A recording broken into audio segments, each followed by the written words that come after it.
Hey, y'all. Welcome to another episode of the Redzone Rodeo podcast. I am your co host, Carson, and I'm here with Rob today. And we're going to be breaking down some of the latest activity surrounding the football world, whether that be the Spring League, the UFL, or as what just transpired this past weekend, the NFL draft. We're going to be talking about some things that resulted from some of those events this past weekend. So thank you all for sticking with us. We're happy to have you all back. For any newcomers, feel free to like, share, and subscribe, and we're going to get right into that. So without further ado, as we know, or for those newcomers that don't know, Rob's favorite team here is the Dallas Cowboys. So he's going to break us down what he thinks of the draft picks that the Cowboys ended up selecting in the 2024 draft. Yeah. So I was looking really forward to the draft all weekend, and I got to say, I was very happy with how the Cowboys did. They originally started in the first round at pick 24. I thought they were going to take Graham Barton, the center out of Duke, there when he fell to them, which a lot of Cowboys fans did not expect to happen. They ended up trading back to spot 29 with the Detroit Lions and picking up an extra third round pick. So at 29, they took Tyler Guyton out of Oklahoma. He is definitely one of the highest ceiling offensive draft tackles in the entire draft class. He's huge. He's like 6'7", like 350 pounds, big man, super athletic, moves real fast, moves real well. He doesn't really know how to play offensive line yet because he's pretty new to the position. I think he played like tight end or something for some time in college before switching over to offensive line. So he hasn't really played it that long, and he's definitely rough in terms of technique and everything. But if there's any team I feel like that could turn around someone who's really rough technique wise, it's the Dallas Cowboys. That's exactly what happened with Tyler Smith when they drafted him a couple of years ago. He turned into an All Pro for us at left guard. The second round, they got Marshawn Nealon. This pick was definitely a surprise to me. I was fully expecting them to go linebacker or running back there because those are two much bigger needs. But Dallas stayed true to their board and drafted the best player they had available. Nealand, I love this guy. The more I've looked into him, he's very athletic, super strong, big guy, elite run defender who will be able to contribute immediately in that capacity. Kind of like another Demarcus Lawrence, who just is a little rough around the edges. He wasn't a great pass rusher in college, but he has the athleticism to be very good in the NFL. This was a need for us. We lost Durance Armstrong in free agency. We lost Dante Fowler in free agency. We definitely needed some depth at edge. And this guy, I think, will be a great player. Cooper Beebe might have been the most excited I was for an entire draft pick. I did not think we were going to draft him, but I read a lot about him going into the draft. And he's just a big, strong, athletic people mover that just throws people around on the interior offensive line.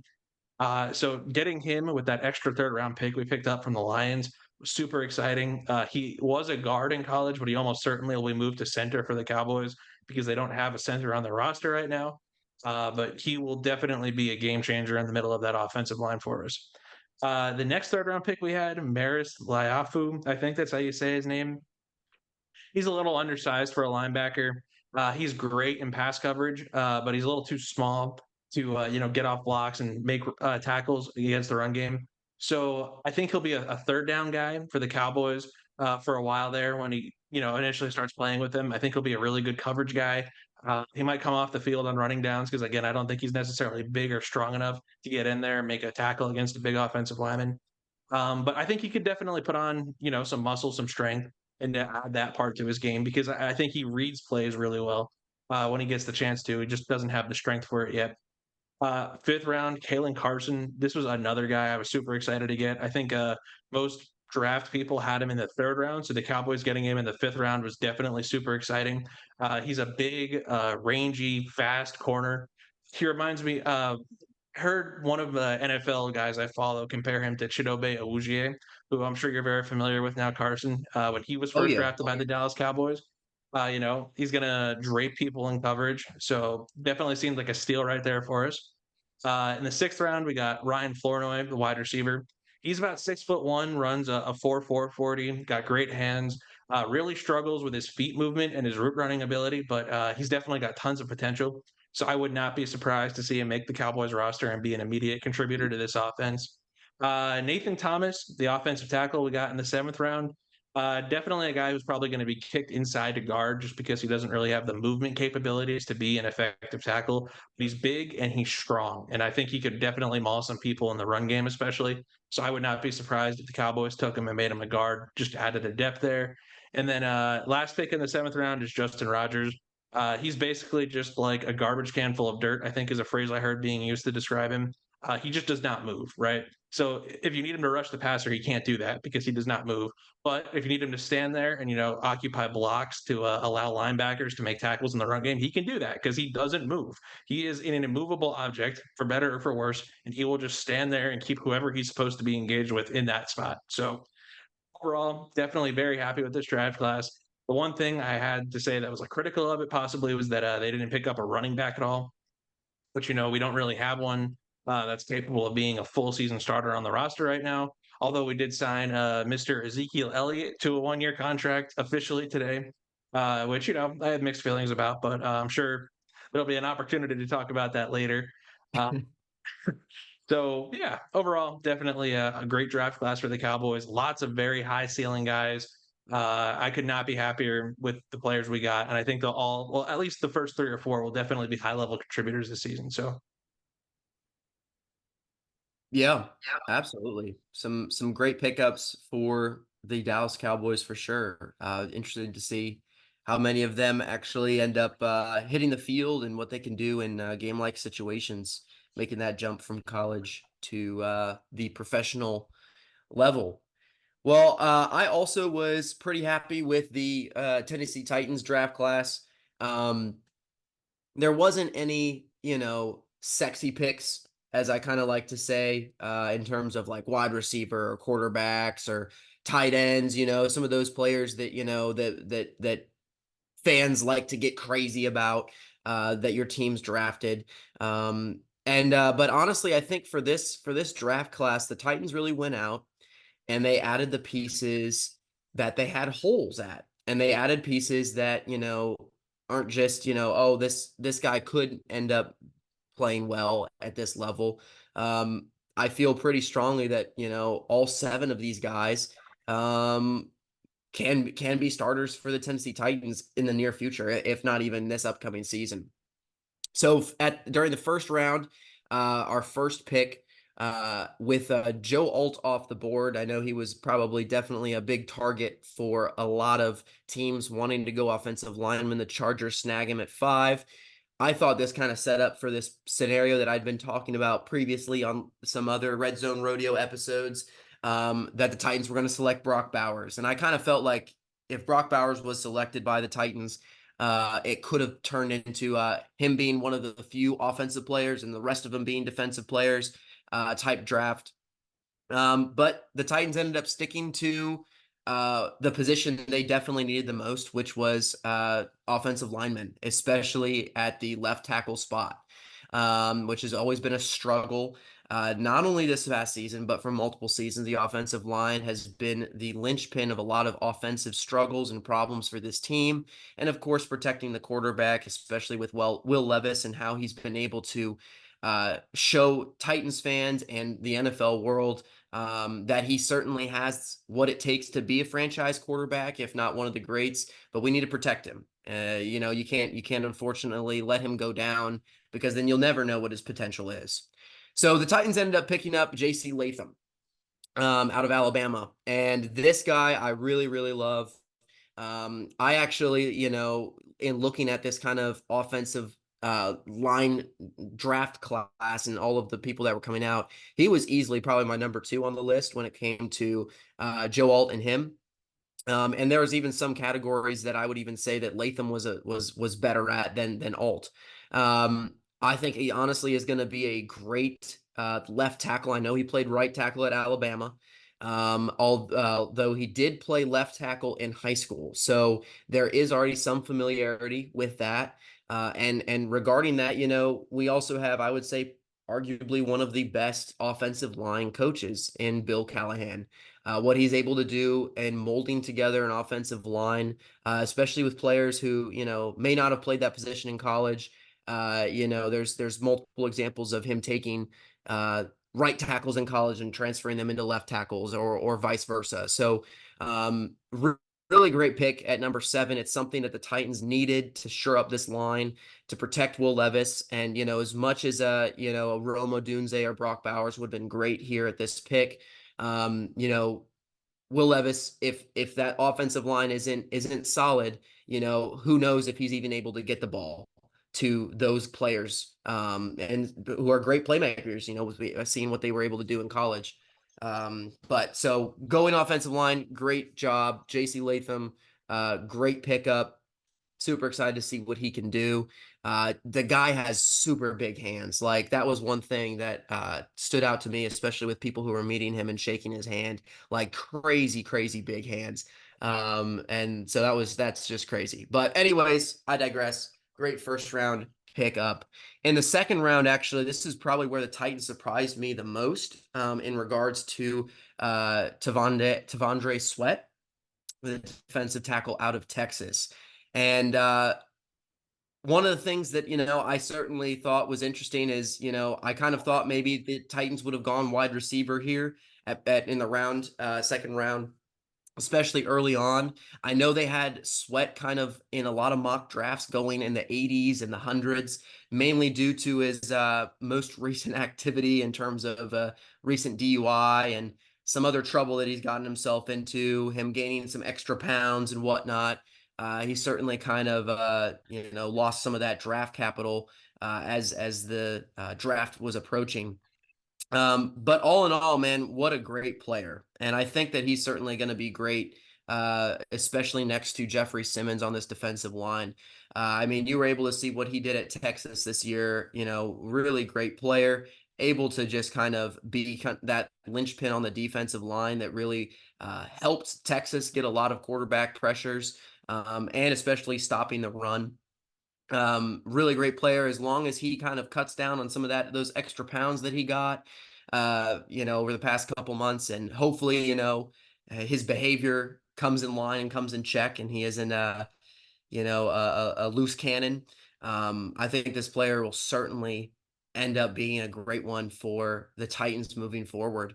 So super happy with both of those picks. Even though, I thought maybe we could have picked up Sweat in the later rounds, but that's the hindsight's 2020. Who knows if pick 39, someone else would have picked up Sweat, so good to get him in the building, especially to shore up this defensive line, which did need some help. It was only Jeffrey Simmons, and that was it. Especially losing some key players in free agency as well. So good addition. Loved the first 2 picks, especially as they kind of started to set in. The other picks were honestly really great as well. I think Cedric Gray, linebacker out of North Carolina, really, not unknown necessarily, but his talent certainly is goes under the radar. Had a great season at North Carolina, ended up, being a great linebacker in that scheme. Jarvis Brownlee for Louisville, cornerback, really great defensive player again, picking up in the 5th round. Really excited to see him, whether he's playing for a starting role or maybe a backup role this season.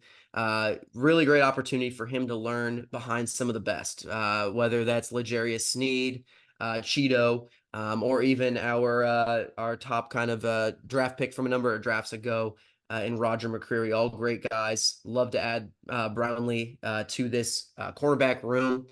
Really great player overall. What he was able to do at Louisville is remarkable as well on that defense. So really, really happy with that pickup. Jaquan Jackson out of Tulane. This was our second offensive player we ended up taking in the 6th round.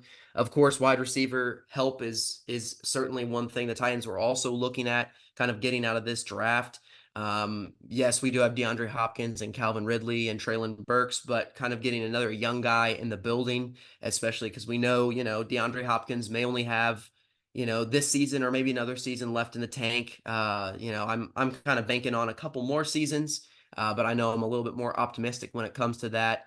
We'll certainly have Calvin Ridley around for at least a number of years. Hoping Traylon Burks works out, but really kind of getting Jaquan Jackson in the building is another great play. Hopefully he can make the jump to the professional level and end up seeing some playing time this season. Really elusive, really fast guy. Super excited to add him, especially when it comes to youth in the wide receiver room. Good pickup. And the last kind of picks that we ended up taking in the seventh round, we ended up taking James Williams, linebacker out of Miami. Another great player to kind of shore up some of those defensive positions that we really struggled at last year. And we had certainly holes with regarding, free agency, especially with Aziz Al-Shair leaving and joining the Texans. Really hate losing that guy, but hopefully we got brought in some rookies in Gray and Williams to kind of fill in some of those spots. And our last overall pick, I think, was a guy that really went under the radar a little bit. Jalen Harrell out of Michigan. He certainly played a really great year last year with Michigan, and was really dominant on that defense as well. So anyways, all in all, really great pickups. I think for the Titans, none of these players are, as I kind of deemed before, those sexy picks, that people kind of get a rouse out of when it comes to the quarterback and wide receiver positions, especially in this draft when some of those there was a lot of quarterbacks taken. But all in all, I really do think the Titans really went out and they got players that are going to help them this year and moving forward. And I think that's really what the goal is, not necessarily to get the most flamboyant pick. So all in all, really great for the draft class, and super excited to see what these young guys can do this upcoming year. Yeah, man, I gotta tell you, I was very jealous of your first 3 picks in this draft. I loved all 3 of those guys. I think all of them would have addressed big needs on the Dallas Cowboys, especially Tavondre Sweat. I was Mhm. really jealous of that pick. I thought the Cowboys might have had a chance at him in the second or third round. I think he's got a Dexter Lawrence type upside. So definitely, I think huge contributors for the Titans. Definitely those first 3 picks at least will make big differences this year for them. So Here's to hoping. We really need to shore up that offensive line, protect Will Levis, and that defense has to get better too. So hopefully these additions end up helping. uh, I think they will. So, kind of shifting things over to the United Football League. Last weekend, we had another 4 games that ended up resulting in week 5. Um, Unfortunately for Rob, who his Renegades are now 0-5 on the season. So, Rob, I know that you're certainly not happy about this loss. I don't know if anyone who would be happy with a loss with their favorite team. But I guess the question really that needs to be asked are the Renegades done for the season? Yeah, okay. Carson, I need you to imagine something for me, okay? I need you to imagine you have a football team that's down 2 scores with 40 seconds left to go in the fourth quarter and no timeouts, and you have a chance to win the game, but you need to go score fast, and you need to, because you can't call timeouts. So every second is the most important second. What play do you call? I mean, I go in the Dallas Cowboy fashion. Well, I'd say I think most people outside of the Dallas Cowboys, apparently with their quarterback run up the middle that one time, I think most people, even people like in third grade who just like to play Madden a lot, would probably tell you that what you need to do in that situation is throw the ball, right? Throw the ball deep Yes. towards the end zone and try to score. Well, Or what to do you think? the What did the Arlington Renegades do in that situation? They decided to run the ball up the middle, destroy their clock, waste all of their time. So there was only 8 seconds left after only gaining a handful of yards, and then lose the game embarrassingly by fumbling the football. There were a lot of moments I could have picked in this game to break apart and say, this is why the Arlington Renegades are done for the season.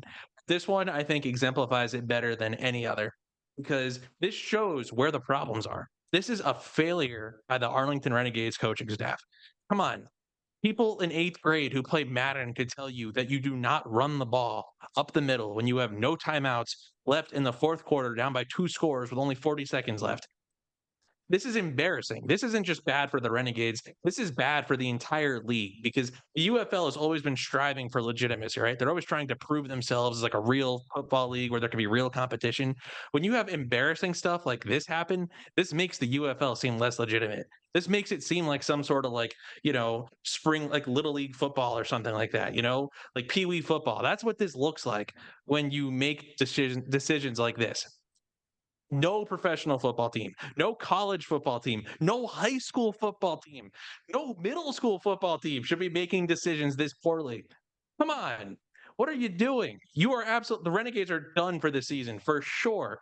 And it starts with this coaching staff. Absolutely one of the most humiliating things I have ever seen in my entire life as a football fan. I am embarrassed, I am disgusted, and I am very depressed because the Renegades are the worst team top to bottom. And it's not because they don't have talent. They do.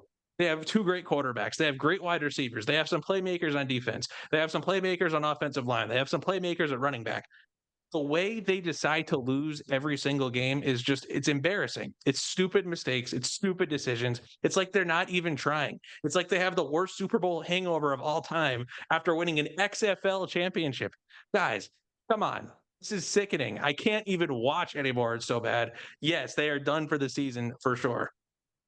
It's honestly, it was really sad because it just, in a league that promotes literally giving you almost every chance to make a comeback and setting you up with many rules. Obviously, it's difficult to do. It's not like it's a cakewalk, but the Renegades had a chance, and we've seen teams this season with that little time score twice. It almost seemed to me that the Renegades just gave up. That the coaching staff or whatever, they just were like, you know what, we could try, but we're not going to. And I think that just really spells just the not the lack of winning, because I don't think anyone on the Renegades team wants to lose, but just the overall sense of, well, we're down by 2 scores. What's the point? Because there's sometimes in NFL games where there isn't those rules that the UFL have, where you're down 2 scores, there's a minute left, and it's like, or a couple seconds left, and you're like, there's nothing we can really do about it. We'll try our best. Probably not going to go anywhere. But especially when you have the 4th and 12 play, especially when you have all of these different ways that you can end up getting points after a score, whether that's 1 point, 2 points, 3 points. The UFL really sets teams up that even if they are down, there is still a chance to come back. And I think was really something sad to see, that, they just kind of gave up. And I don't know necessarily where the blame is. Obviously, the blame is shared all around. But in terms of where it mainly lies, I mean, coaching staff, I think, is absolutely right, because you're the one calling the play at the end of the day. Why are you running up the middle? At least try to get it and pass it to a sideline to at least attempt something. But this just seemed like let's run up the middle. I mean, that was kind of my joke. It was like, the Cowboys' entire postseason was on the line, and they decided to run it up the middle and cut out all the clock, and then still not have enough time to end up scoring. And obviously the situation is different, but it reminded me so much of that moment where it was like, you couldn't have called a better play for this. You couldn't have schemed up something. Like, teams do 2-minute drills. They know what it's like. It's not like they step on the field and like, oh, I've never been here before, I don't know what I'm doing. So it was really shocking for me. And unfortunately, sitting at 0-5 is obviously excluding all the issues and problems and why the Renegades have lost. I just don't know, even if they win out, I don't know if they're going to be able to slip by and make another playoff run. So I do think the Renegades season is done as well. This is uncomebackable. And I think there's going to be a lot of coaching changes in here in the near future for this team. Yeah, no, there needs to be. I think the one difference I would point out between the stupid Cowboys play where they ran it up the middle with 13 seconds left in the playoffs and then accidentally ran out the clock is that at least the Cowboys were trying. It's like you Yeah. said, it's almost like this team gave up and just they absolutely had enough time to go, like you said, score 2 more times and win this game, and they just chose not to. They chose to run the clock out with a running play. And that's probably the most pathetic thing of all. I hope you're right, and I hope the entire coaching staff is gone by the end of the season. It's just embarrassing to watch. You're right. I think they are mathematically eliminated from the playoffs already, just because, uh, every other team in the XFL division has a winning record right now. I'm pretty sure is at least 500. So maybe not entirely mathematically eliminated, but it'd be very improbable for them to make the playoffs at this point, even if they were to win the rest of their games, which I find also impossible. So yeah, they're absolutely done. Pathetic, disgusting all around. They should be ashamed of themselves. Oh man.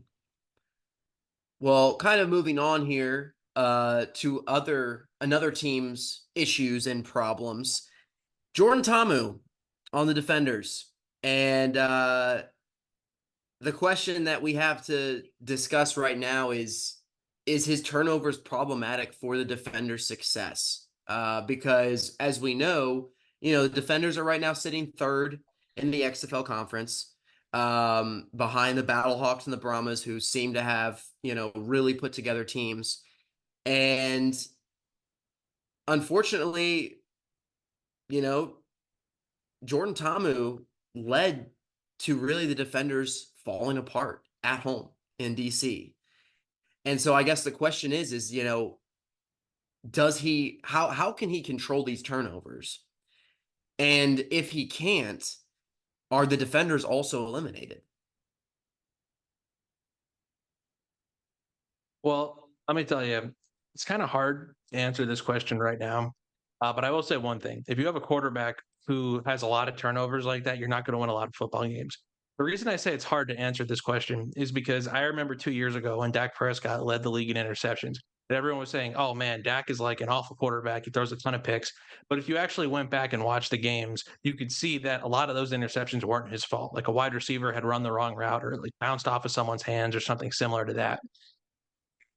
I haven't been able to watch UFL tape. I don't know for sure where these interceptions are coming from, but at least from the ones I remember that Tom moved through, a lot of them just seemed like poor throws or poor decisions. And if that's the case, if that's where the turnovers are in fact being generated, I don't want to assume that, but that's what it's looked like to me, just from being a casual observer at this point. I would certainly say that's a huge problem for the Defenders. If you have a quarterback who can't process the field right, who's being too aggressive, or his arm isn't accurate enough, you're not going to win a lot of football games in any football league. And at least from what we've seen from Tamu for the beginning of this season, he's definitely had problems with his accuracy, and he's definitely had problems with his decision making. And it's kind of curious because in past seasons of spring league football, he was great. He was electric. He was good with his arm and his leg. Although I do know that the Defenders, I think last year, right, they had him as kind of like a running quarterback, and they had another guy to come in and throw the ball sometimes, if I remember correctly, right? Uh, so maybe that's kind of why that happened. Maybe his throwing has always kind of been a problem, and other coaching staffs have found ways to mitigate that by like having shorter passes for him or something like that. I don't know. I don't know where this problem came from or why it just kind of all of a sudden started this season. Maybe his confidence is shaken after that like awful week one game they had. And maybe that's why his performance has not been as good this season. A lot of quarterbacks, they need to have high confidence to perform well. Maybe he doesn't have that confidence right now, and you're kind of seeing that in his performance on the field. Um, so yeah, it's absolutely a problem. They have to figure a way to get this to end, or maybe they even have to consider benching him because no quarterback is going to win you a lot of games playing like that. And yeah, this is absolutely a huge problem for the Defenders in their future. It's certainly something, and Rob, I think you're right, because this isn't just the tipped balls, this isn't just the off the receiver's hands into the defender's hands. These were terrible decision making, on in regards to Jordan Tamu's play. And this isn't the first time. This has obviously been the big game where you really kind of saw it and it all kind of added up. Um, there was at least three interceptions, if not four. And they gave, if it really wasn't for the Defenders defense ending up stopping the Battlehawks offense and holding them to field goals, this game could have been a lot worse in terms of the final score in the 60s, to whatever the score ended up being with it being in the 40s. So the Defenders defense really came up strong and kind of helped stem the tide a little bit in terms of these turnovers. But this is not good for the Defenders' future. This is not going to be a quarterback who you want to rely on in big games. And of course, the defenders are sitting at 2-3 right now, and you have the ability to still make a playoff push. It's still within reach. That certainly has not necessarily faded yet. But if you're constantly turning the ball over, then your offense is not scoring points, and you're giving the ball to the enemy, who most times is able to convert those into points. And so mathematically, when you do the math, you're not going to win football games if you keep turning the ball over. And the amount of turnovers that happened this past game for the defenders, they might be really seriously considering benching Jordan Thomas. I would not be surprised if he's not the starting guy next week, or if another guy's getting half the reps. I don't necessarily know what the defenders are doing in regards to that position, but it absolutely is problematic. And I think, especially if you're a defenders fan, this is something that needs to be addressed quick, because if not, then you can kiss the playoffs goodbye. You can kiss the first ever UFL championship, trophy going to your team goodbye. This needs to be fixed real quick, and unfortunately, Jordan Tamu has only regressed when it's come to this area of turnovers. It seems to have gotten worse as the season has gone on. So hopefully the coaching staff is going to address it in the weeks moving forward. But until then, Jordan Thomas really got us quit turning the ball over as much. Otherwise, the defenders really have no shot for that trophy. Yeah. Oh, okay. So this is a guy we've talked about a little bit in the past.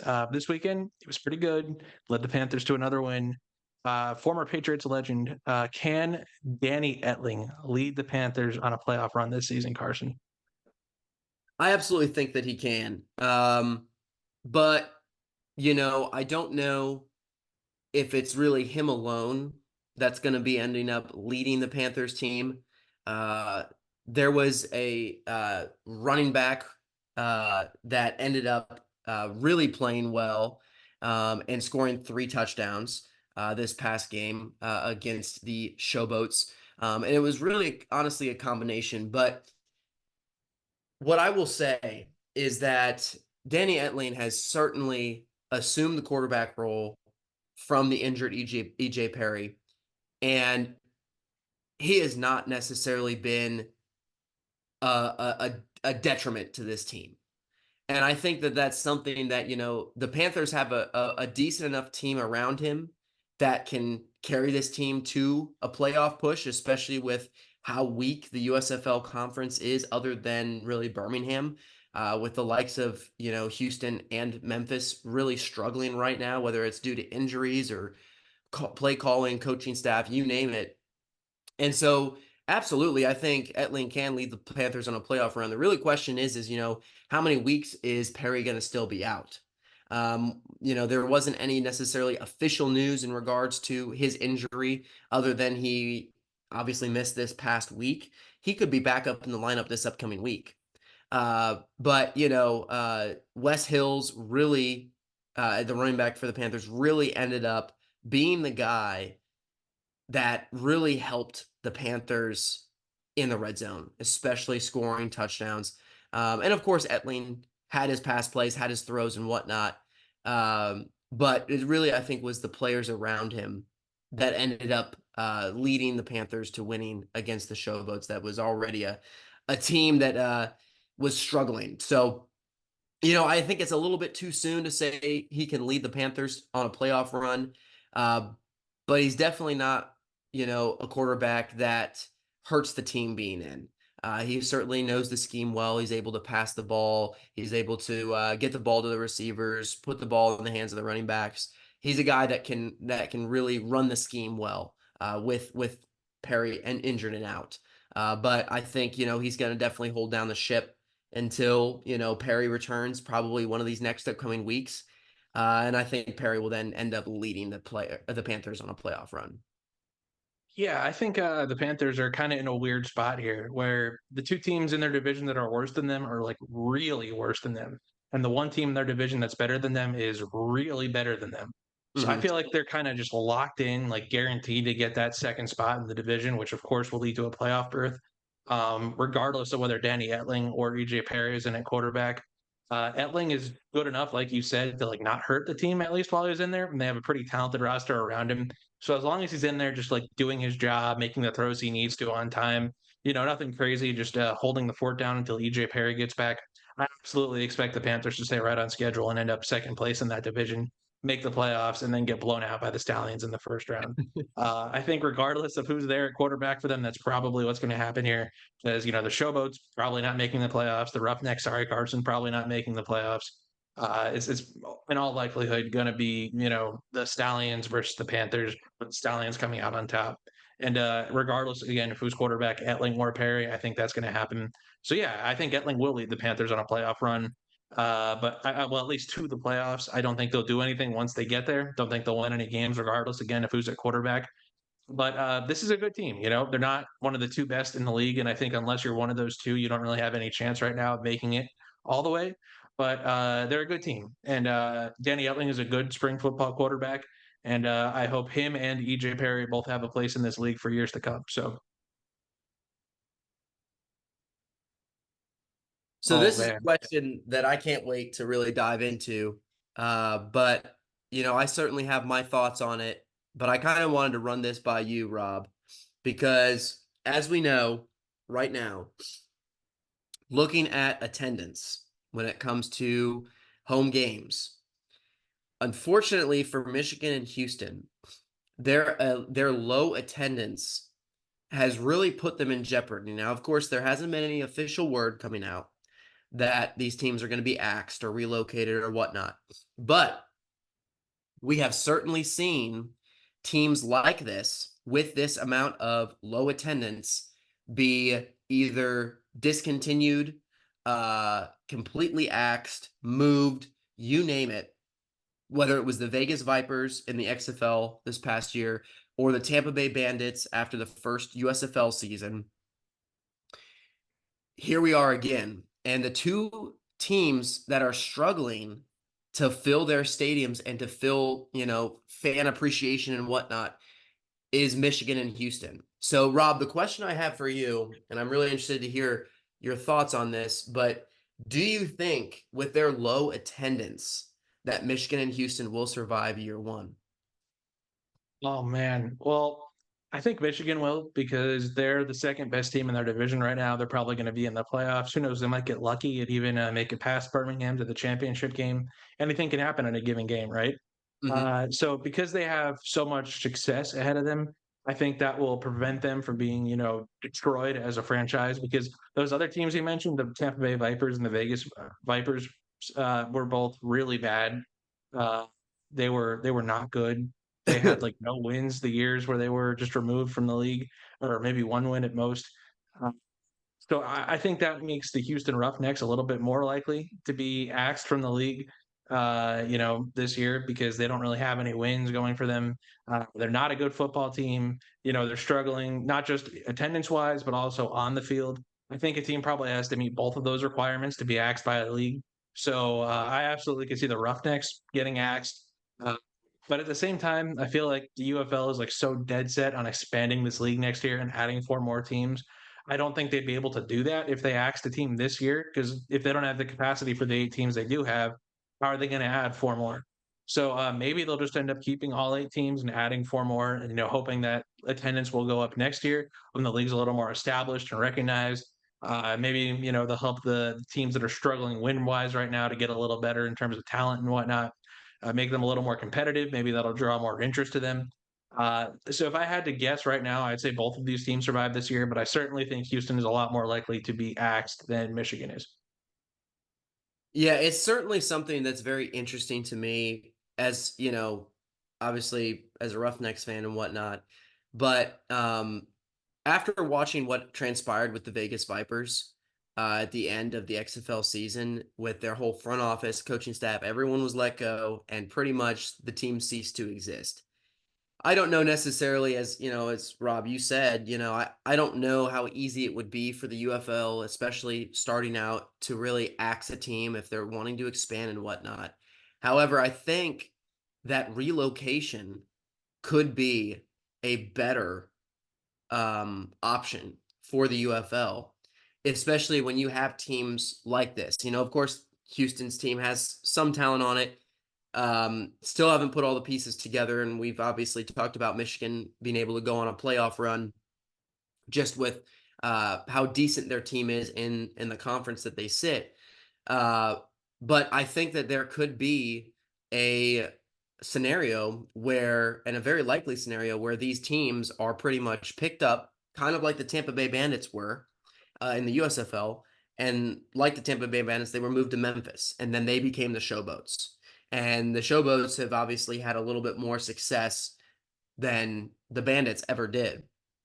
So I could absolutely see these teams being picked up, kind of as a whole, with maybe some minor changes in terms of coaching staff, whatever that might be, and potentially relocating them into places that could yield bigger markets and have yielded bigger markets, whether that be a New York market, whether that be a Seattle market, LA market. There's plenty of cities and plenty of places where a team like this could get much more traction. Maybe not as much as St. Louis right now with 40,000 fans. But if DC is yielding 16,000 to a game, there's no reason that these teams can't yield those same results. And so, as much as it kind of hurts to say, unless the attendance really goes up, I don't know if Michigan or Houston will survive as teams this year. And granted, they may relocate again, or they may be another additional expansion team later on when the league builds up on itself.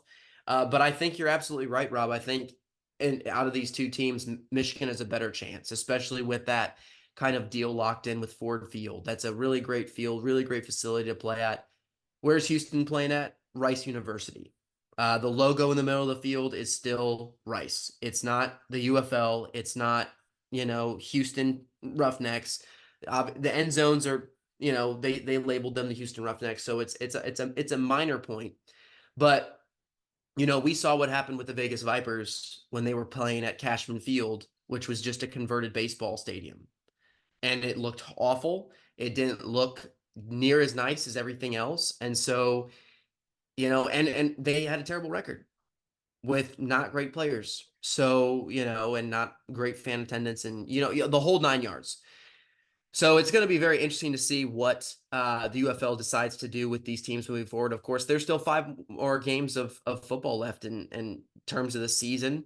Well, really 6, 7, 8, yeah, 10, yeah, five more weeks. So we still have 5 more games left in the season. We still have playoffs. So this is kind of shooting the gun early, but it was something that I thought was very interesting that we had to talk about because, obviously for this league's success, there may be a little bit of relocating. And, I can't help but look back at how the NFL came to be and the history of the NFL and how teams moved all over the place based on where they thought the fans were. And of course, it's funny how you have that favorite NFL team and you look at the roots, whether it's my Titans and how it started in Houston, or even, the Indianapolis Colts and how they started in Baltimore. And, even even the Arizona Cardinals, they started all the way up in Chicago initially before making their way all the way down to Arizona. So teams move, and of course the NFL is a solidified league. The UFL is still trying to solidify itself and build up. But I wouldn't be surprised if we see the Roughnecks kind of fade to the background and the players end up put onto a new relaunched franchise in a larger market. Definitely interesting to see as the days go by and as the league ends up concluding this spring and early summer. But definitely keep your eyes on that. I think it's going to be something interesting moving forward and how the UFL plans on doing expansion and relocating. So, all right, Rob. Well, we're shifting back over to the NFL. And we kind of mentioned this already, but the return of your favorite running back, Zeke Elliott. Hooray for you. You must be jumping up and down. But, that's just too simple of a question. Do you like Zeke? Because, you're wearing his jersey right now, so obviously you do. So that's really not really a good question. The real question that I have to ask you is, will the Cowboys be the first repeat winner for the NFC East in recent times? What do you think, Rob? Oh man. Well, first, I am happy Zeke is back. I don't think he's a great running back anymore. He's old, he's slow, he's washed a little bit. But I think he was great in certain situations. I think he's great as like a goal line guy, and I think he's a great leader and a great presence to have in the locker room. As long as the Cowboys don't plan on him being running back one, I'm very happy with this move. In terms of who's going to be if the Cowboys will repeat as winners, man, that is a tough question. The Eagles got a lot better. They added two of the best young cornerbacks in this entire draft class. They added Saquon Barkley. They signed their two big receivers to contract extensions. They got Johnny Wilson, that 6'7" wide receiver I really loved going into the draft, as their number three guy now, and also Aeneas Smith out of Texas. They had a great offseason and a great draft. The Giants, they had a great offseason, traded for Brian Burns, have a stacked defensive line right now. Got Malik Neighbors in that wide receiver room, fixed up their secondary a little more, added a lot of talent to that. Commanders obviously have a legitimate quarterback now for the first time in forever, it feels like, at Jaden Daniels. I think the division is certainly a lot tougher. Also, the NFC East schedule in general is going to be super tough this year, because we're playing the AFC North. So that means we have to play the Ravens, we have to play the Steelers, we have to play the Bengals, we have to play the Browns. All four of those teams are not going to be easy. The Cowboys have a first place schedule. They have to play the 49ers and the Lions this season. There's going to be a lot of tough games coming ahead this year for the Cowboys. All that being said, I still do think the Cowboys will repeat as winners of the NFC East this year. And it's because they have the best quarterback in the entire division. Hurts is good, he's fine. It's not anything special. He's just, a good quarterback. Maybe like I'd say 10th to 15th in the league. Daniel Jones and Drew Lock, who even knows what's going on there. Jaden Daniels is going to be good. I think he might be a top 10 quarterback someday, but I don't think he'll be that during his rookie season at least. So then that leaves you with Dak Prescott, who finished second place in MVP votes and first place in passing touchdowns last year. Maybe not the best performer in the playoffs, but in terms of the regular season, he kind of knows how to go out there and get a lot of wins. They've had 3 straight years of 12 wins. I wouldn't be surprised if this was a fourth. They fixed their offensive line depth issue by adding two great young offensive linemen in the draft. They added some depth to their defensive line. The secondary is looking good. We're still got the best young wide receiver in all of football in CeeDee Lamb, the best young pass rusher in all of football in Micah Parsons. I think this team is too talented to miss the playoffs, and I think this team is too talented not to win the division this year. Do I think it'll be a lot? Well, honestly, it cannot be tougher than it was last year because we didn't win the division until the final game of the season after the Eagles built up like a massive lead on us in terms of wins. And then, just by pure dumb luck, we kind of stumbled into it in the second seed in the playoffs, by having them cripple themselves in the end of the season last year and lose like six of their last seven or whatever it was, which nobody expected to happen. So I don't think it'd be any more difficult than it was last year, but I certainly don't think it'll be any easier either. I think it'll be a competition right down to the end of the wire. But I think at the end of the day, we have the best quarterback, we have the best pass rusher, we have the best wide receiver out of any of these teams. And I think that's enough in today's NFL to win a lot more games. So I expect the Cowboys will barely repeat as NFC East winners this season. That would be my prediction. Yeah, you're absolutely right. It's going to certainly be a battle with not only the teams in the NFC East, but also who are they going to be playing this season. I don't know, Rob. I'm not as sold as you are on the Cowboys. I think unfortunately they've lost a lot of pieces that helped them get to where they were last season. And unfortunately, I just the running back position really worries me for you and for the Cowboys because Zeke Elliott is of course not as good as he used to be when he was younger. Tony Pollard is not with you guys anymore. And really, other than that, it's you may have some other guys coming up. You guys didn't draft a running back. Um, I think that could be a position where you guys are lacking. Of course, you have CeeDee Lamb. Of course, you have Dak Prescott. You have some really talented pieces. Micah Parsons, who may be traded to Tennessee. We'll see. I'm just kidding. Never. I know that was a fun little rumor out there for a little bit, but you know, I just look around the division and the Eagles are so strong and so built well. Howie Roseman went out again and had another swing and a home run in terms of the draft picks. And of course, we don't know how they're all going to turn out, but at least on paper right now, really great players that they picked up, not only in the draft, free agency.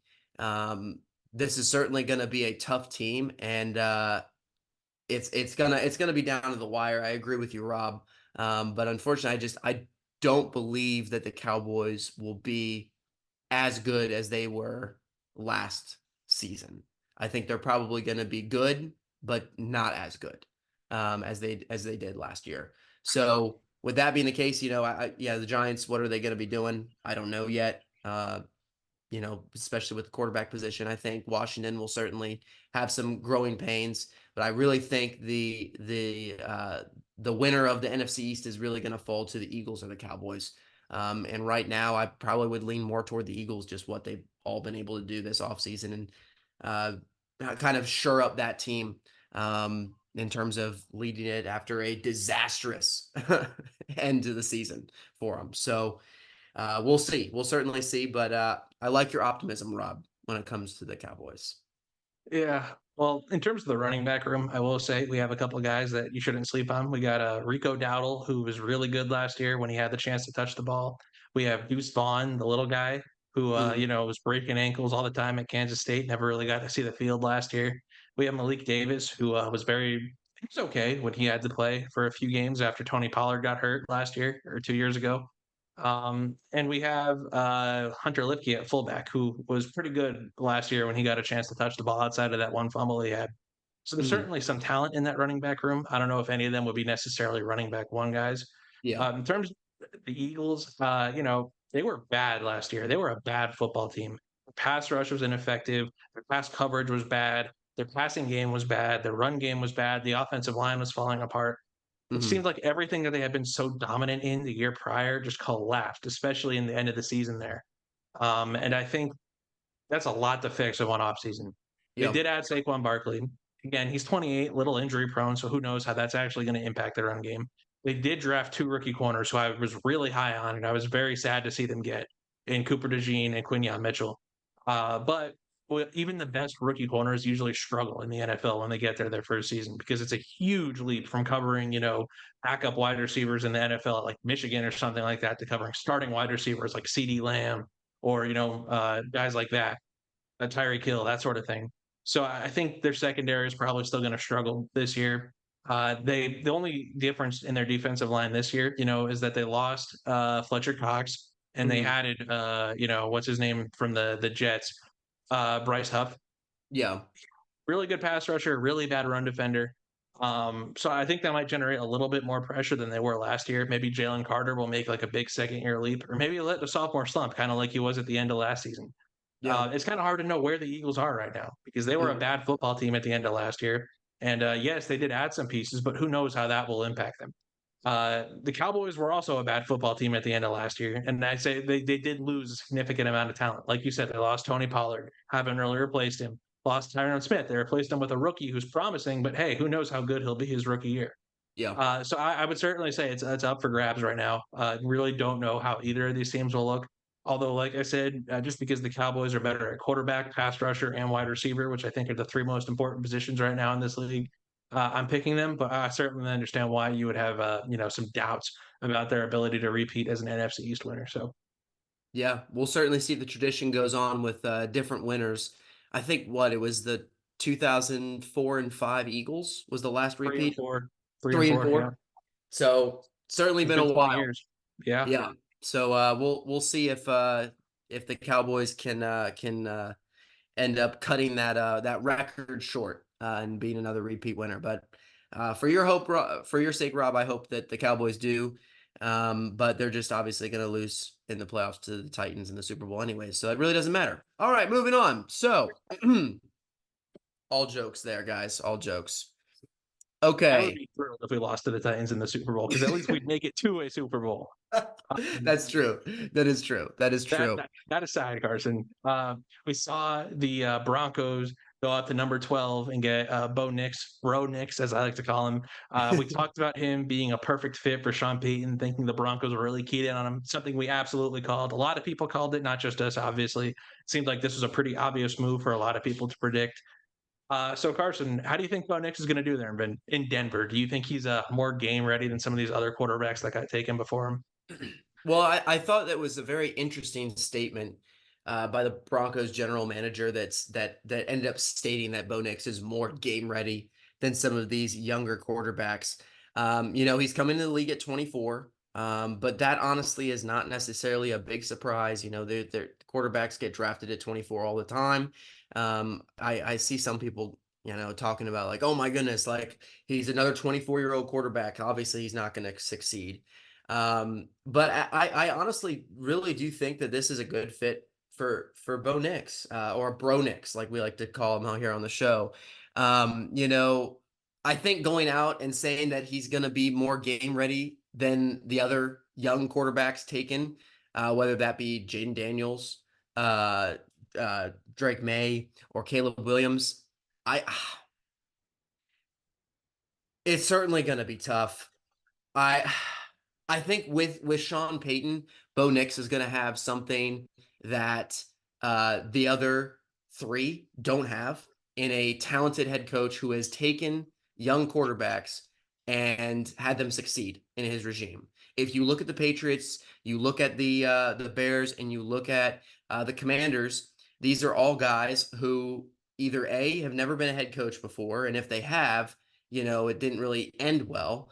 And if they are a reoccurring one, like Matt Eberflus is, uh, everything that happened with Justin Fields was not a great situation for their quarterback of the time.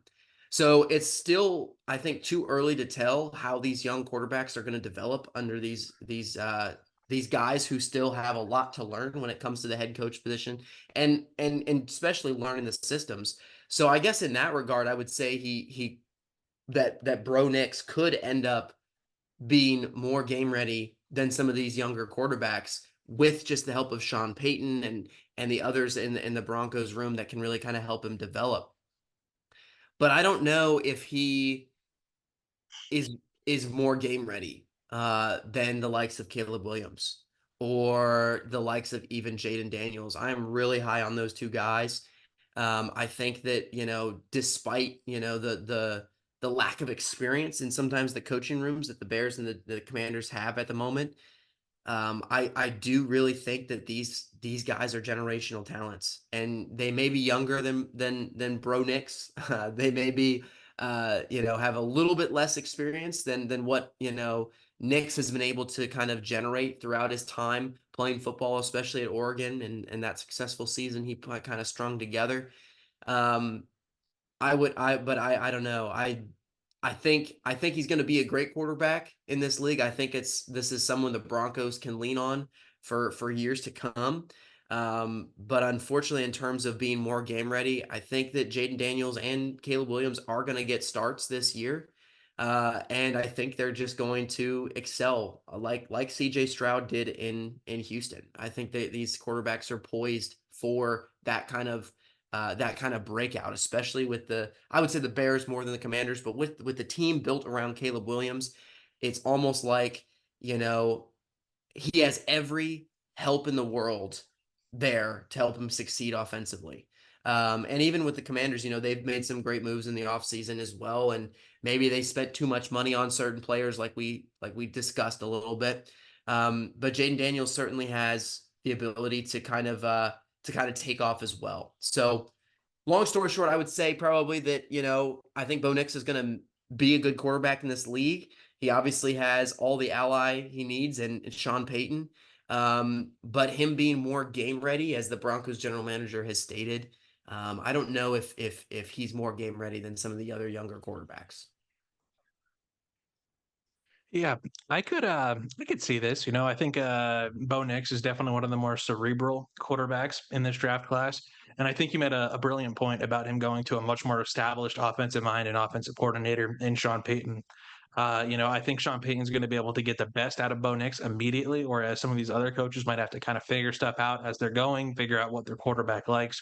Sean Payton looked at Bo Nix and he's like, hey, that's basically like a younger version of Drew Brees. I know exactly what to do with this guy. I know exactly what system to put him in. I know exactly how to make this guy be successful. I don't think the other teams have that with their rookie quarterbacks. I think this is a unique bond you're going to see form between Sean Payton and Bro Nix, where I think you're going to see Bro Nix come in and, he's definitely not the best quarterback in this draft class. He's definitely not. Caleb Daniels, I think both of them will be much better. Maybe Drake May. Uh, but Bro Nix could absolutely have the best start of any of these quarterbacks, even though he doesn't necessarily have the best weapons around him the way that Caleb Williams does, with the best wide receiver core in football right now. I could absolutely see him coming in, processing the game better, being in a better scheme fit, having better coaching, and getting off to a much hotter start than some of these other rookie quarterbacks who might struggle a little bit their first few games in the NFL. So yeah, in that capacity, I would certainly say he's probably more game ready than some of these other guys. That being said, I wouldn't also be shocked, if Caleb and Daniels came into the league and just cut it up and were better than Bo Nix just because they're more talented than he is. Talent can really do a lot of things for you in the NFL. And even if they're not processing the game at the same level, even if they're not the quite scheme fit as Bro Nix might be with Sean Payton, some of that natural talent they have to, get out of the pocket and just make things happen, regardless of like whether a play is breaking down or not, might overshadow what something like Bro Nix is doing, where he's just standing in the pocket, getting to the ball to the open receiver, on time. So my prediction right now would actually be Bro Nix probably does form a little better at the beginning of the year, but I think by the end of the year, these other guys will probably be overshadowing him in terms of what they do. So It's really unfortunate he's going to be playing for a team that really downgraded in their uniform customization in terms of how it looks. So unfortunately, he's just going to have to deal with that. But other than that, I think and that their wide receiver room. oh yes, and they're struggling wide receiver room. Yeah. Other than I guess your uniforms, that's probably also pretty important. But that's it's going to be fun to watch Bro Nix play for Sean Payton as it seems really like Sean Payton and this guy, I wouldn't say have bonded yet, but Sean Payton have certainly sees a lot in this young kid. Something that we haven't seen with Sean Payton and Russell Wilson.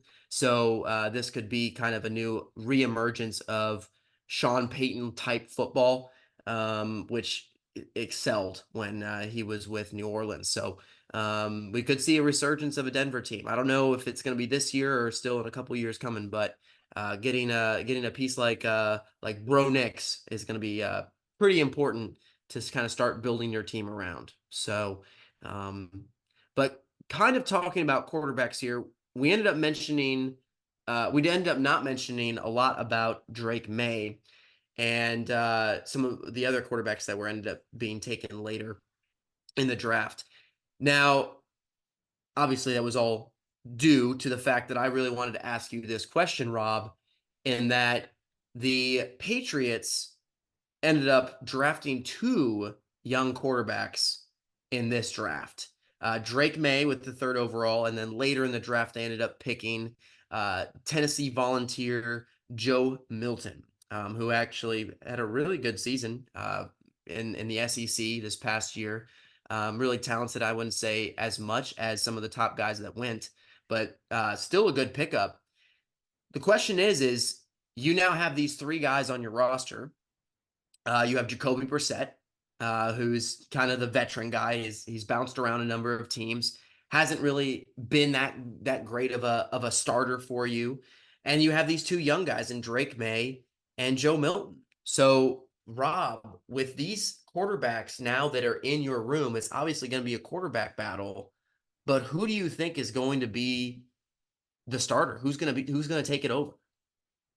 So I honestly would not be shocked if Jacoby Brissett was the starter for this season, at least at the beginning, because we talk a lot about Drake May and how he's kind of a gamble because he has a very high ceiling, all the physical traits you could ever want. He was not good his last year in UNC. He made some amazing plays, but he didn't beat a top 25 opponent. He had a few games where he had a lot of interceptions. He wasn't playing at the same level as these guys like Caleb or Jada Daniels, especially. So there's certainly a real possibility where the Patriots take Drake May and they're like, we kind of want him to sit behind like a starter, an established starter like Jacoby Brissett, who's had success in the league, as limited as it might be. Learn a little bit about the NFL and the pacing of it and how different it is from college football before we kind of just throw him in there, to be the quarterback. But that being said, I feel like Drake May has a pretty good chance also to start the season, depending on how he performs in training camp. If he comes out and lights it up, it'd be hard for the Patriots to keep him on the bench.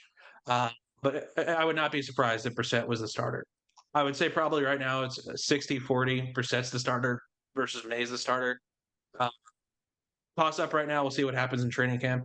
For Joe Milton the third, I saw that the Patriots might be considering using him as like a wide receiver or like a running back, even like an offensive weapon. So I wouldn't be surprised if he kind of filled like a Taysom Hill type role on this Patriots offense, where he does a little bit of everything. So he's a very athletic guy, can move really well. Maybe he could throw on trick plays and stuff like that. Or maybe he even gets a position as a running back or a wide receiver on this team. So I think that's kind of the role they drafted him for. They envisioned for him when they picked him. I don't think he's a threat to Drake May as the starter or as the future of the franchise in any capacity. I think he might just end up being another weapon that they have there.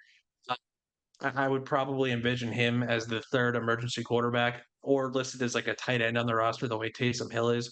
Um, Brissett, like I said, he might start a few games. I think he will probably start a few games just to let May, catch up. And then I think you'll probably have May as a starter after that. So Yeah, that's pretty solid. I would probably say the same thing. It's going to be interesting the ways they use Joe Milton. If for any college football guys out there who love the SEC like I do, uh, you guys were able to watch and see how athletic of a guy he was. So, whether or not he is a quarterback on this roster, as Rob was kind of saying, or maybe even a running back or wide receiver, tight end, it's going to be interesting to see maybe some trick plays that they can dial in because this guy can throw too. So there could be some of those opportunities that are afforded to the Patriots this upcoming season. We'll see what they can do. But all in all, I would definitely agree. I think Brissett or May is going to end up getting the start, and we could even see Brissett start the season, like you were saying, Rob, and May end up finishing it out. Just kind of give him some more time to learn and to get caught up to speed. Because sometimes throwing a young guy in, like even like Mac Jones, for example, I know there was a lot of other things that went wrong in that situation, but with Mac Jones being thrown in there, he just kind of got so stuck in what he was doing that he couldn't necessarily learn to be a better quarterback and ended up digressing. So we'll see what happens with Drake May and see if the Patriots will take a different approach than Bill Belichick with Mac Jones. But time will tell. But absolutely, I think it'll either be Brissett or May, and Milton is going to be kind of in this auxiliary role where we don't actually know what role he's gonna fill yet. But super athletic guy. Gonna be interesting to see what he's able to do on the field. All righty, so we're gonna shift back on over to the United Football League. And we're going to be giving you guys our Redzone Rodeo post week 5 power rankings. All right, Rob, who do we have at number 1?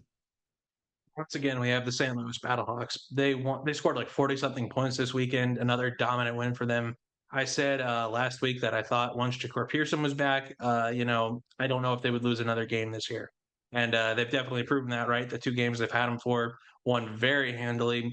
They got a real test coming up here in a couple of weeks. We'll be playing the Stallions. I think that's week 7 or week 8, sometime in early May. So that will probably be the best test of how good this team really is.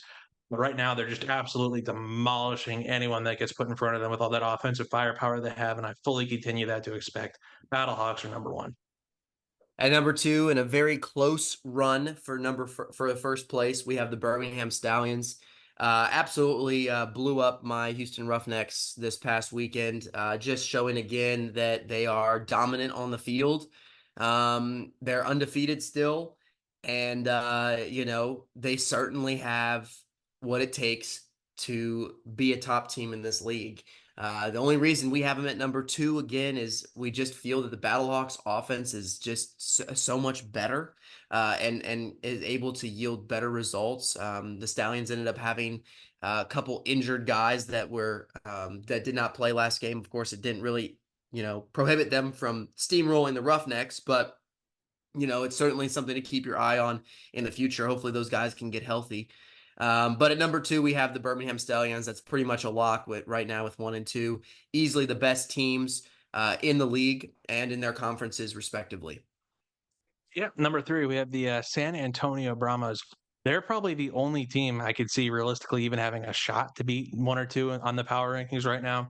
They just seem to have all the parts of the roster clicking, whether that's defense or offense. Normandy is playing amazing at quarterback right now. They absolutely dismantled my Renegades this weekend. I think they're a complete team, and I think they're going to be able to compete, at least make the game interesting next time they play the Stallions or the Battlehawks. But I don't think they're better than the Stallions or Battlehawks, and I think they will lose, albeit possibly in a very entertaining game. So they are number 3 right now. At number 4, we have our DC Defenders. And this is a team that we talked about a little earlier in terms of the turnovers with Jordan Tamu. The reason they're at number 4 and they aren't any lower is, Tamu certainly threw a number of interceptions this past game. But the Defenders have a really good team other than that factor. Their defense is really strong. They ended up stopping the Battlehawks on a number of offensive drives, which is something that I have not seen a lot of teams do, especially with Pearson being back, holding them to field goals. And, certainly when Tamu was able to get the ball into his receiver's hands and protect the ball, the defender's offense ended up kind of moving a little smoother. So, yes, they ended up getting blown out by the Battlehawks, but that really only happened in the later half of the game and especially the fourth quarter. This team is still really good. If they can limit those turnovers, then I think they can absolutely play some of these top teams and potentially steal away a win. But those mistakes have to be corrected. Those turnovers have to stop. And Tamu has to be a little bit better.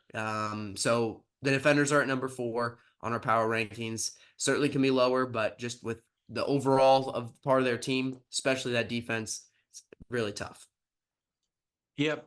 Number 5, we have the Michigan Panthers. The only reason I think we have them below the Defenders just because I feel like their ceiling is a little lower than the Defenders would be if they managed to get it all together and play as well as they can, which they have not been for most of this season. The Panthers kind of in the same boat. They're a solid team. They're number 2 in their division. They're playing well. They're winning games. But they just really don't have the firepower to compete with some of these better teams like the Brahmas or the Stallions or the Battlehawks. They're not really getting in their own way as much as the Defenders are, but I don't think they also have as much talent on that roster overall. So while they're playing, I'd say better football right now, they're not as good of a football team as the DC Defenders are, and that's why we have them here at number 5. At number 6, we have a really struggling team right now, Memphis Showboats. Case Cookus is hurt. Troy Williams has not been the answer. This team has, other than really their week 1 win over the Houston Roughnecks, they've kind of fallen apart. This is just not really a great football team. Hopefully they can put some of these pieces together. But protecting the quarterback has been a big problem for them, especially coming up against really dominant defenses when it comes to the pass rush. We don't really know the timeline on when Case Cookus will be back. That's certainly going to stop, the Showboats' success in the near future. As Troy Williams, he's certainly playing okay, but he's not doing enough to really get the Showboats into contention to win a game. So at number 6, we have the Memphis Showboats. Number 7, sorry, Carson, we have the Houston Roughnecks. Any confidence they had after that win against the Renegades last weekend is gone. They were absolutely demolished by the Birmingham Stallions. It was so bad that they took the game off air to show the Renegades game instead because that was playing at the same time. Just a humiliating defeat. Really tough to watch. Roughnecks were absolutely outclassed, outplayed in every way. Total failure of all units. Really, honestly, very tough to watch. The only team I think that played worse was the team we have at number 8. So at number 8, Rob, we have your Arlington Renegades.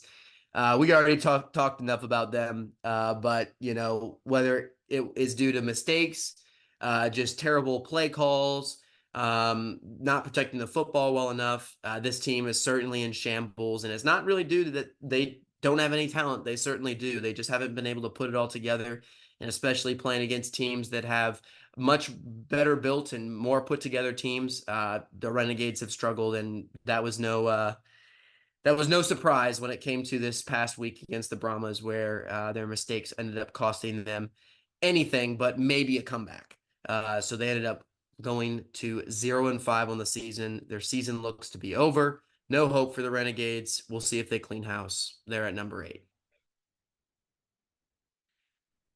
Now, heading into our Redzone Rodeo picks of the week, week 6 is upon us. And really looking forward to some of these games as they kind of shake out some of these thoughts about, which teams can still make these playoff pushes. Obviously, there's still 5 more weeks left of football, but I would really say, and I'm sure, Rob, you'd probably agree with me, there are certain teams that have solidified themselves as playoff teams, and there have certainly been teams, the Roughnecks and Renegades, that have turned themselves into teams that are laughing stocks and shouldn't be anywhere near the playoffs unless they do something to turn it around, maybe more so for the Roughnecks than the Renegades. But the good news also this week is that we don't have any games that will be playing simultaneously with each other at the same time. So we have 2 games on Saturday, 2 games on Sunday.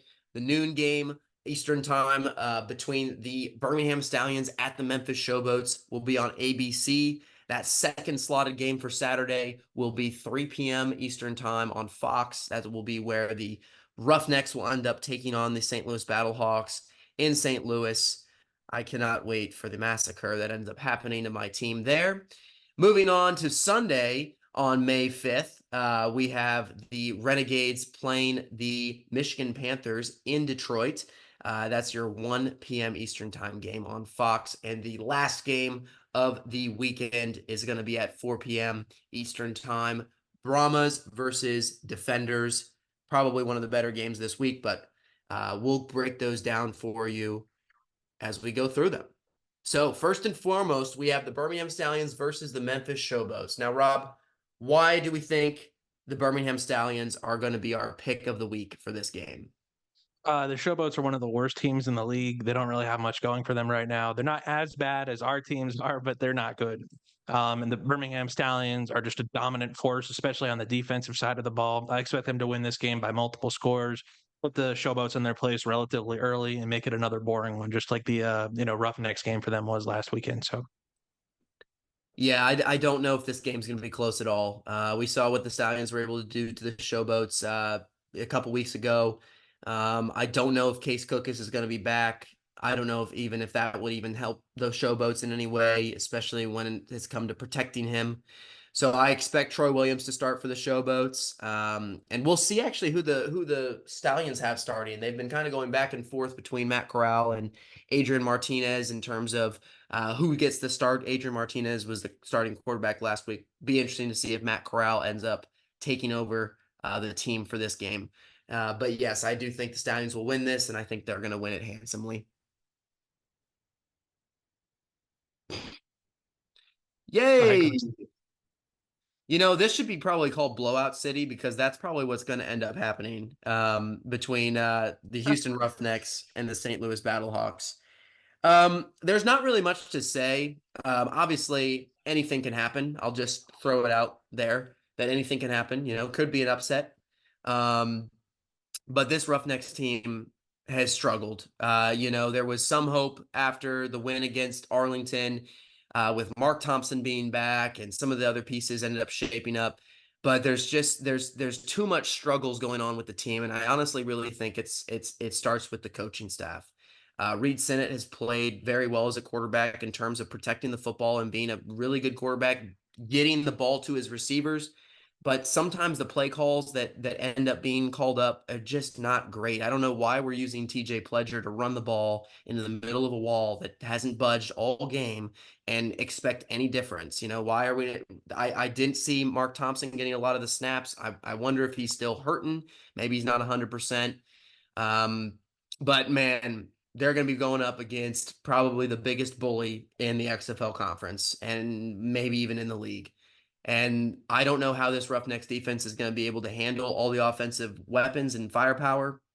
And so as a result, uh, we're advising you all to pick the St. Louis Battlehawks because I don't think this game will be close, kind of like the Showboats versus the Stallions. I think this is going to be another kind of blowout game, and it's really going to show you that the Battlehawks are a very well put together team that has every opportunity to play in a championship game this season, this year.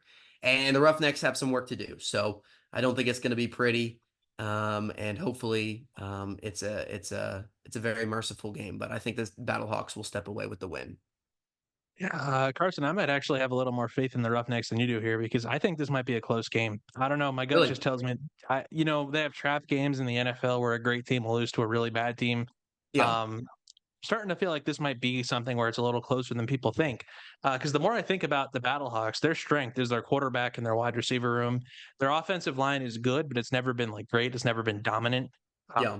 And the Roughnecks have the best defensive line in football still, in my opinion, even though it's not generating nearly as much pressure right now as the Stallions is. I think they still have the ability to bring a really devastating pass rush. So I wouldn't be surprised if they actually got to McCarron pretty early on in this game with their pass rush and maybe made it a little closer than people expect. But I still think their firepower is just way, way too much for any team to compete with right now, regardless of how good their defense is. I think, McCarron's going to eventually have time to throw the ball downfield to all those weapons he has. So Battlehawks certainly will win this game, but I think it might be a little closer than people expect.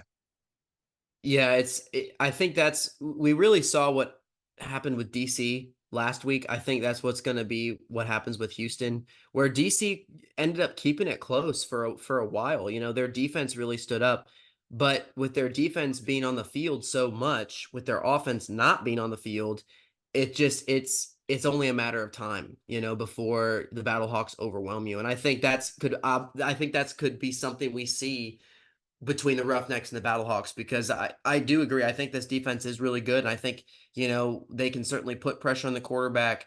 But I guess the question is how long can they hold? How is this offense going to be any better? Because if it is as just stagnant as it was last week against the Stallions and it's not going anywhere, then your defense is going to be on the field for most of the game. And eventually it's going to catch up to them.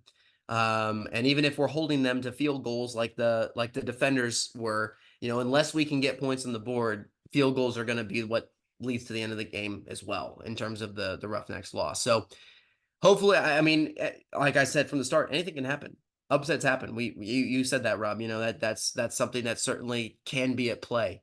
But just looking at this on paper, I think the Battlehawks certainly are the team that can go out there and get business done, especially at home in front of about probably 40,000 fans. It's going to be a different element than Houston has played in all season long. Something that the Battlehawks certainly have on their side, um, and helps them, in terms of that. So, but yeah, we have the Battlehawks over the Roughnecks. Hopefully, it's a lot closer. I just don't think it will be.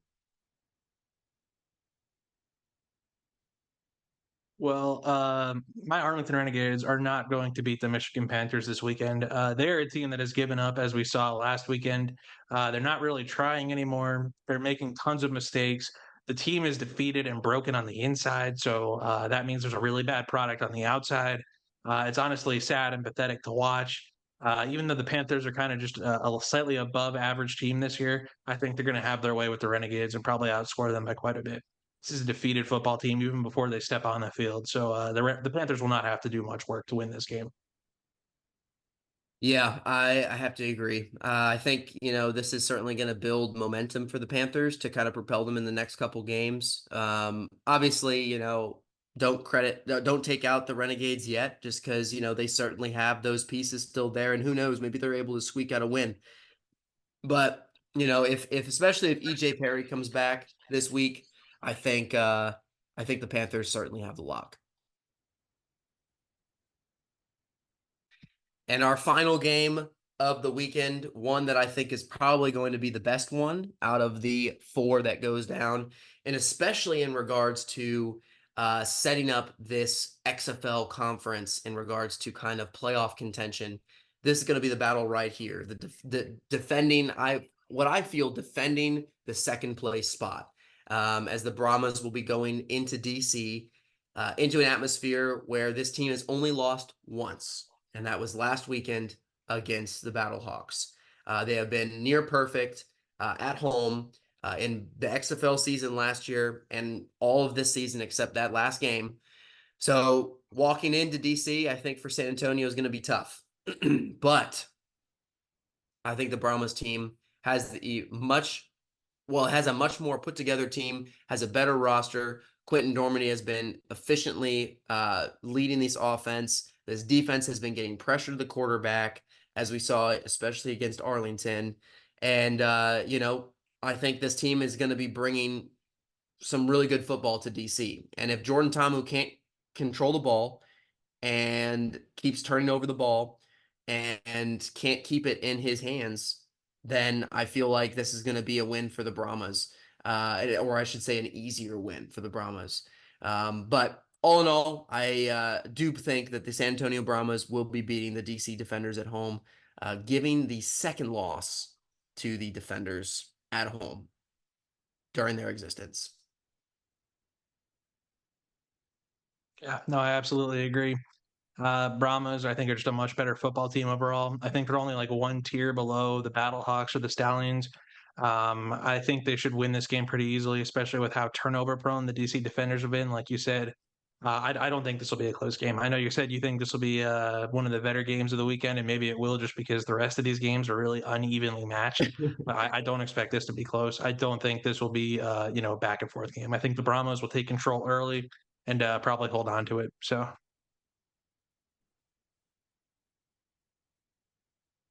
All right, and moving to one of our final segments of the show, our Redzone Rodeo Clowns of the Week. First and foremost, we have the Falcons drafting Michael Penix Jr. Now, this is something that completely shocked the NFL world, the football world in general. I don't think anybody in their mock drafts in their right mind had Michael Penix going to the Falcons in the first round. This was crazy, especially after they literally signed Kirk Cousins to a 4-year, some high-paying deal that I don't remember the exact number on. You bring in a quarterback in to the building that you're setting up to be the guy to lead your team this next upcoming season, and now you draft his replacement in the same year, months apart. What are you doing, Falcons? Do you think that Kirk Cousins now is going into the season with much confidence, knowing that that if you slip up once, that could be it. You're done. And I guess you're getting all that money for not playing. But the other thing too is the fans. The fans want to see Michael Penix Jr. out there. What happens week 1 when Kirk Cousins goes out there in front of all those fans? Kirk Cousins makes a mistake and everyone's calling for his head. How do you think the confidence level is going to go in regards to him? And Penix Jr., he's a great quarterback. I don't think he's ready. And so I've been hearing things about like, oh, the Falcons are kind of doing a Jordan Love situation like Green Bay did and drafting him after, having, the Aaron Rodgers being the quarterback there for a little bit. But this is a completely different situation. By the time Michael Penix Jr. is even going to touch the field after Kirk Cousins' contract is over with, it's going to be 4 years, 5 years. And they don't even know what prospect they have in him.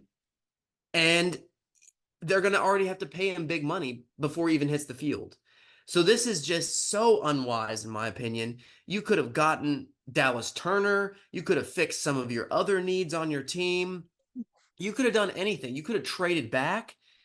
But picking up Michael Penix Jr. is just such a terrible idea, I think, for this franchise moving forward.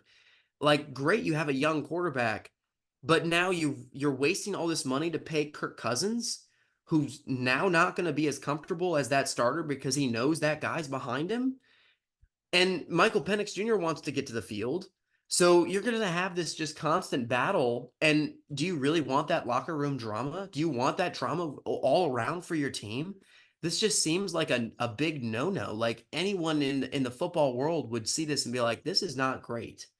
I would understand it maybe if Kirk Cousins had played 2 years already, and they were like, you know what, we might need to change. We'll give him another year, but let's draft a young quarterback. But no, this is the same year. This is the same year where they literally sign Kirk Cousins and then they go out and draft a young quarterback in the first round with their first pick. That makes no sense to me. And as a result, I don't even know the front office of the Falcons, all y'all who are in charge of making this decision to draft Michael Penix Jr. Man, this is bad. Like, what are you doing? And for that, you guys are Redzone Rodeo Clowns of the Week. Yeah, I mean, I saw that apparently the Falcons' plan might be to let Kirk go after 2 years, because that's when all his guaranteed money is paid out, and Mm-hmm. then start Penix then. But even then, he'd still be 25, 26. That's really old for a quarterback to just be stepping on the field for the first time. If they had drafted one of the younger guys here, maybe it would be slightly more understandable, but not really. I said this was 2, 3 weeks ago, even that if the Falcons signed Kirk Cousins, yeah, this was before free agency. I said if the Falcons sign Kirk Cousins and then draft Romo Dunze in the first round, they are Super Bowl contenders. And I Mm-hmm. stand by that. If they had done that, they would be Super Bowl contenders this year. They had a real chance to go out there and make their team competitive for a Super Bowl this year. But instead, they decided to plan for 2 years down the future when they're planning on moving on from the guy they just gave a 4-year deal to. That is the worst decision making of all time. If you're going to go give a quarterback $180 million 4-year deal, you better be committed to him. You better think this guy is going to help us win this year. And if that's what you're thinking, you better go out there and get pieces around him when you have a draft pick as high as the Falcons did this year. When you have a guy like Romo Dunze, who could be a game changing wide receiver #1 on the board, which you do not have on your roster right now, or Dallas Turner or Latu, who are both game wrecking edges that you don't have on your roster right now. I'm just, if you're planning for the future already, why did you sign Kirk Cousins in the first place? That was Mm-hmm. clearly a win now move. And if you really wanted a realistic shot at the Super Bowl this year, you needed one of those blue chip playmakers not Michael Penix, like Romo Dunze, like Latu, like Dallas Turner. Or even Brock Bowers. I know you already have Kyle Pitts, but that would have been one of the best two tight end sets in the entire league. Yeah. Come on. You had every chance to go out there and make yourself Super Bowl competitors. And instead, all you did was add depth for the future 2, 3, 4 years down the road from now. It just boggles my mind. If you're going to go all in, go all in. If you want to build for the future, build for the future. You cannot win a Super Bowl with this mentality where it's like, yeah, instead of taking the guys that'll help us right now, let's take a guy that'll help us 3 years down the road. That's not how you win a Super Bowl. Signing Kirk Cousins to all that money was a let's win right now move. You need to back that up in the draft if you really want a chance to do that. And if you had picked Romo Dunze, I would have had you guys as favorites, or maybe at least second or third place favorites to win the Super Bowl out of the NFC. And you didn't. So now I don't think that you'll even make it past the divisional round, if you even make it to the divisional round. You don't have a #1 wide receiver. Drake London is not that guy. You don't have a #1 edge rusher. You have two huge holes on your roster that you can't fill anymore because you failed. You drafted this guy instead. Penix Jr. is a great quarterback. To me, he was the second best quarterback in this draft. I liked him even better than Jaden Daniels. Uh, but he's not going to be on the field for years, so he doesn't help you at all. It was hard to watch this. I feel so bad for Kirk because like you said, his confidence is destroyed now. I feel bad for Penix Jr. because he deserves to be on the field for he eventually will be. I feel bad for Falcons fans because they probably thought they were going to get Turner or Dunze and have a real shot at a Super Bowl this year, and now they don't. In my opinion, they don't have a difference maker that they desperately needed on either side of that ball. They have a guy who's going to be sitting on the bench instead. And yeah, absolutely, Falcons front office clowns of the week for sure. It's just, man, what a swing and a miss. It really is. Ah, man. Oh, well, we talked about this pretty extensively already, but Renegades coaching staff, you guys are clowns of the week. You have a team that's defeated, that's broken, that's just entirely given up. That play call to run the ball on not fourth down, in the fourth quarter with 40 seconds left and no timeouts was absolutely astoundingly stupid. It's like you guys are just trying to lose at this point. I don't know if you're tanking for the draft, if that's even like a thing in the UFL, where it's like, yeah, let's just get the first overall pick next year. What are you going to do with it? Who do you think is going to be available there in the first round that's going to change your team so much from where it is right now? No one. unless you draft yet another quarterback, which would be insane given you already have one that you drafted first overall this year. What are you doing? What you're doing is awful. It's against the competitive spirit of the game. It's against what the UFL should stand for, and it's making the entire UFL look bad. If this league folds, it's partly because of you being in it. I think this is absolutely embarrassing. It's humiliating. It's pathetic. You guys are absolutely clowns, Red Zone Rodeo clowns, not just of the week, but of the entire UFL season. It's disgusting. Yeah, man, you're hitting on it. You're hitting on it. It's really goodness. There's so many, we already talked about it, but there's so many different things they could have done at the end of that game, and they didn't. And they chose to just eliminate the clock. And wow. Yeah. Renegades coaching staff, come on, get your stuff together. Come on, Bob Stoops. Don't let me down. You're an Iowa guy. Don't let me down. But he is. He's a clown of the week. Ah, really disappointing. Hopefully we see some better coaching next week in regards to the Renegades. But that will certainly time will tell. I'll say it's not likely. It's not likely. You heard it yourself, folks. You heard it yourself. Do not bet on the Renegades this week.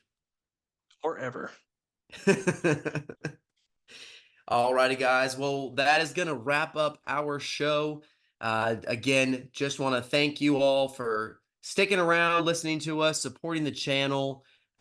We love doing this, and it was great to be with you guys tonight, and look forward to all the episodes in the near future.